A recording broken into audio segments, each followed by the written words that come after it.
একবিংশ শতাব্দীতে এসে আমরা এমন একজন নেতাকে পেয়েছিলাম, যে ছিলেন সৎ, নির্ভীক। কারো সম্পর্কে বলতে তিনি বিন্দুমাত্র ভয় পেতেন না। কাউকে ছেড়ে তিনি কথা বলতেন না। তিনি যে সমস্ত কথাবার্তা বলতেন, এই সমস্ত কথাবার্তায় হয়তো অনেকের স্বার্থেই আঘাত এনেছিল, যার ফলে তাকে আজ শহীদ হতে হয়েছে।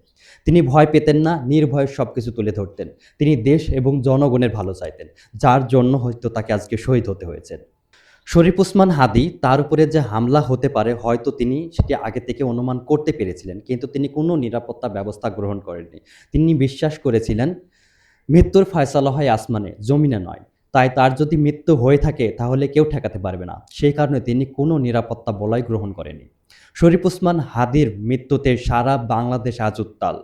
সারা বাংলাদেশে চলছে শরীফ ওসমান হাদীর বিচারের দাবি। শরীফ ওসমান হাদীর বিচার যদি বাংলার মাটিতে না হয়, তাহলে নতুন করে আর কোনো শরীফ ওসমান হাদীর জন্ম হবে না।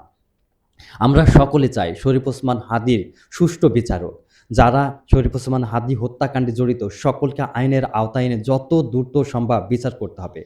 তা না হলে কোনো হাদী নতুনভাবে আর জন্ম নেব না। এই কথা শরীফ ওসমান হাদী নিজেই বলে গেছেন। শরীফ ওসমান হাদীর একটা বাচ্চা রয়েছে। সেই বাচ্চাটার কি হবে? শরীফ ওসমান হাদীর স্ত্রী একজন পর্দাশীল মানুষ। এখন পর্যন্ত আপনারা তাকে দেখতে পাননি। কারণ তিনি ক্যামেরার সামনে আসবেন না। আল্লাহ তাআলা তার পরিবারকে ধৈর্য ধারণ করার ক্ষমতা দান করুক এবং শরীফ ওসমান হাদীকে বেহেশত দান করুক। পাশাপাশি আল্লাহ তাআলা যেন তাকে শহীদের মর্যাদা দান করুন। সবাই বলি আমিন।